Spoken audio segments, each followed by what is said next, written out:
Welcome. If you're new to the channel, my name's Elliott and you're watching Rickety Ski Reviews. Today, we're talking about the new 2026 Volkl Mantra 84. Now, I ski these in a 177 centimeter length, which means that they are about 1,890 grams. They have the 3D radius, which means they have like a 29 meter radius, 26 meter radius, and a 16, it says on the ski 16, I think it's supposed to be like 16.5 meter radius. And this ski is a new 2026 model. Full disclosure, this ski was provided to me by Volkl. They sent me what appears to be their demo version with demo bindings. And honestly, this ski arrived the day before the last day of skiing for me.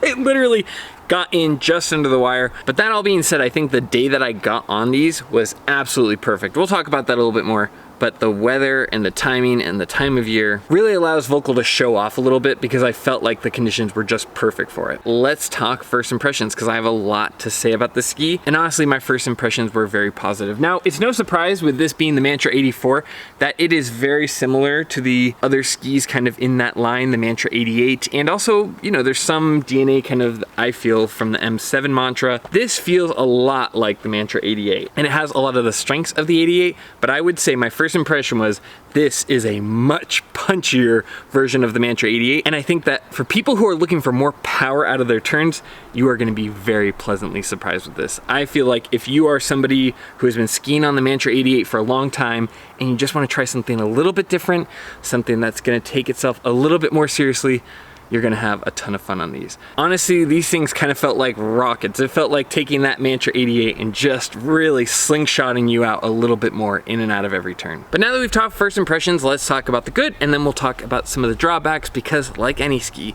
this ski is no exception. It has drawbacks, things that they sacrificed to give it that fun, responsive turn. And honestly, let's just talk about the downsides first, because this ski is mostly really positive, so it'll be a lot easier if we just cover some of the drawbacks that you're seeing, and then we'll talk about all of the good, because that really is the majority of this video, and there's just a couple of small nitpicks or sacrifices that this ski made. Now, the first big downside that I noticed with these skis, especially compared to the Mantra 88, is that, and this may not even be a downside for you, maybe an upside, but these are a little bit less forgiving than the Mantra 88.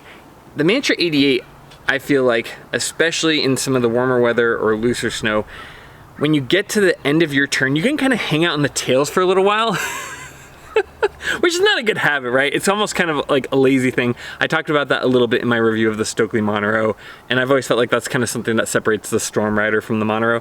The Monero, you have to kind of be on it and like ready to make your turn, and if you get kind of too lackadaisical, the skis will shoot out from under you. This kind of has the same thing going compared to the Mantra 88, where you can kind of hang out on the tails and kind of be lackadaisical with your timing. These don't really allow you to do that as much as the Mantra 88. You really need to be ready. You can't just hang out on the tails. You need to be kind of setting up your next turn. Now, that's not a bad thing, and you get more performance out of the ski because of that. But if you're somebody who kind of likes that about the Mantra 88 or the M7 Mantra, how you can kind of hang out on those tails more when the snow's really loose, I don't know. It's a trade-off that you're gonna wanna know about. The other thing that I'll say, it's not too noticeable, but just logistically, when you get into the really, really warm snow, like I'm talking sun-baked, very end of the season, these don't stay on top of the surface as well as the M7 Mantra. The M7 Mantra has kind of become my new go-to spring skiing ski, and this does a fine job, but I definitely noticed that you have to kind of pay attention to your tips a little bit more than the M7 Mantra. You don't have as much width and you don't have as much platform to stand on. But again, it has to be like very, very end of the season for you to even notice it. Like I went up with Zach, and in the morning when it was firm, and even all the way up until like 1 o'clock, 2 o'clock, it was fine. But at the very last run, I did notice like, oh, you're lacking the width of the M7, so there's a little bit less platform when the snow's really loose. But, you know, you're also getting way more power and performance. There's a bunch of other things that we're gonna talk about in the good, but just a couple of like trade-offs that you're gonna get versus some of the other Volkl skis out there. But all in all, I really like these. I just wanna kind of help you understand the ski because it's new, and of course there's gonna be comparison to the other skis in that kind of genealogy. But now that we covered some of the drawbacks, let's talk about what I like about the ski, and there is a lot to love. The first thing I noticed is this is such a powerful, punchy ski.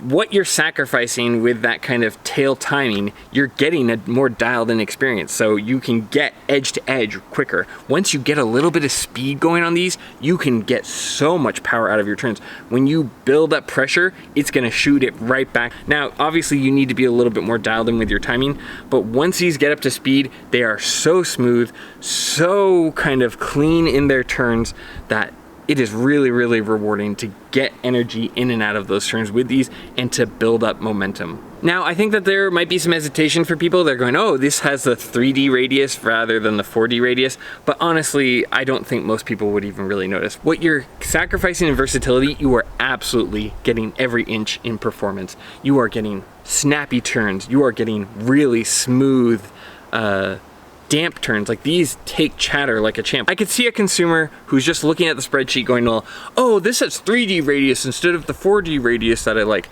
Absolutely, I think that every inch of versatility you're sacrificing with that 3D radius is made up for it in the performance. You are getting snappier side-to-side turns. You are getting way more power out of your turns. Every turn, when you feels like a Mantra 88, but it just punches through in a much more powerful way, you're still getting that turn diversity. When you throw these side-to-side on really steep pitches, they are so much fun like the Mantra 88. I think for a lot of people, you would enjoy this over the Mantra 88 because you're gonna get that added performance. Now, if you're somebody who needs a little bit of leniency with your timing, I can see that Mantra 88 or even the M7 Mantra kind of serving you better, right? You don't want to be right on it all the time. But if you're somebody who's like, I just want a little bit more performance, or I like my M7 Mantra, I want something that kind of complements it well, this is so much fun. You get that kind of good platform that the Mantra is known for, which means it's dense, which means it's good in versatile snow conditions, which means it's a really nice platform for kind of softer or looser snow. It's gonna serve you well when it's really firm and you're not gonna feel a lot of chatter. I love this design, and I think for a lot of people who are really performance oriented or who have kind of felt like, okay, I've pushed my other Mantras to their limit, I want a little bit more out of my turns, this is such a nice option. I really think that for a lot of people, this serves what you're looking for more so than the other skis. It's obviously making sacrifices, but I think that those sacrifices aren't for nothing. I think the added performance, the added punch, the added speed out of the turns, the added responsiveness turn to turn, edge to edge, is well worth the sacrifices it makes. So who are these for? I think these are for those people who go, oh, well, sometimes I get icy conditions, sometimes I get Sierra cement, sometimes I get really heavy snow. I think a lot of Pacific Northwest skiers, if I was going up to Mount Hood in the summer, if that gives you some kind of point of reference, this would be my go-to ski. I think for early season conditions where it's gonna be icy, but I want responsiveness, this would be my go-to ski. I think for spring skiing, this would be my go-to ski if I didn't own an M7 Mantra. I do like the M7 having a little bit more versatility just because we get such wild conditions out here in Idaho.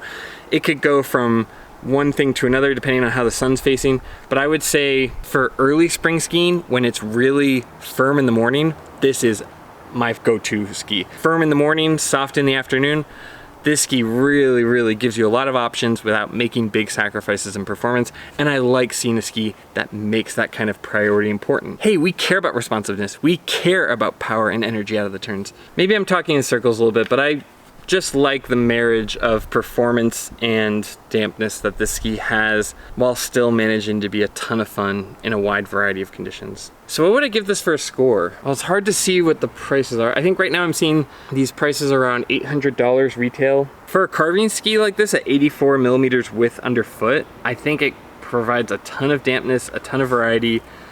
For the right person, I think this is a good value. It's definitely not the cheapest ski out there at $800, but it's also not getting anywhere close to $1,000 yet, at least, you know, with pricing the way it is pre-tariffs. I think that you're getting a lot of bang for your buck with the ski. I had a ton of fun on it.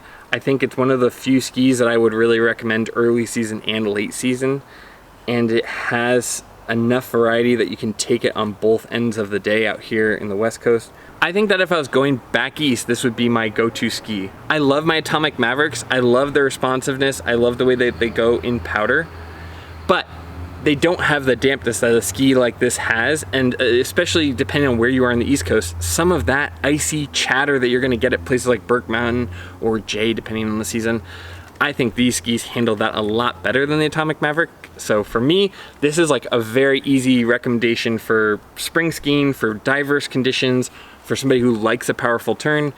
And if you want that dampness to give you a smooth turn, I like the short turn radiuses that it's capable of. I like that at long open radiuses, it's really smooth. I think the ski provides a ton of value, and it's a really, really fun, powerful ski that's easy to recommend to a lot of people. I don't think that if you're somebody who likes lighter skis, or who's more intermediate, or who doesn't feel really confident underfoot, that this would be my first recommendation. I think you kind of have to have your timing down on your carving. But if you feel like you're pretty dialed in with that, I think you're gonna have a blast with how powerful these are.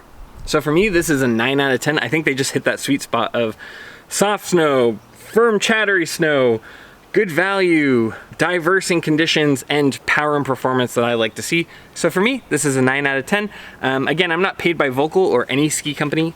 They sent me this used ski and I tested it, so big shout out to Volkl, I appreciate you guys, but I'm not paid by anyone. So if you'd like to support this channel and keep our reviews independent, I will have an affiliate code for this ski and other skis in general. So if this helped you make your purchase, please consider using those links, as that's what helps kind of keep us alive and keep us independent. Like I said before, big shout out to Volkl. I always feel like it speaks volumes as far as how confident Volkl is in their skis.